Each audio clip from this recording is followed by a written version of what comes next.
English grammar रे already रो अर्थ कौन जानती कि? इंग्राजी वाक्य रे ऑलरेडी केमिति व्यवहृत हुए? जदि जानी नाहंती एही वीडियो को संपूर्ण देखि नियंतु।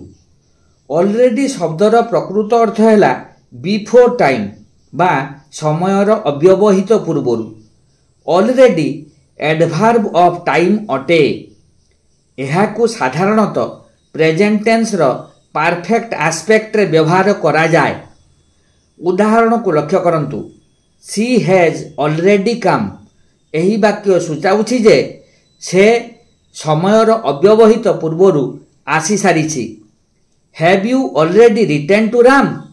तुमे कौन राम को चिठी लिखि सारिछ कि? जहाँ घटिछि ता विषय रे विस्मय प्रकाश करने को ऑलरेडी व्यवहार कर जाए। यह एही वाक्यरु सहजरे अनुमेय अटे। यह को पास्ट टेंस रो परफेक्ट एस्पेक्ट रे मध्य व्यवहार करा जाए। यथा the boys had already left when I arrived. मु पहुंचीबा पूर्वरु बालक माने पलाई जाइथिले।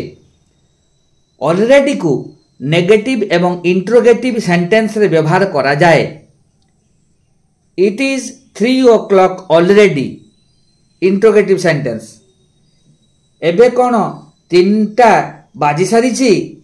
यह विस्मय प्रकाश करुछि। You are not leaving us already. Are you? तुमे आमको प्रकृत रे छाड़ू नाह नुहे कि? विस्मय प्रकाश करुछि।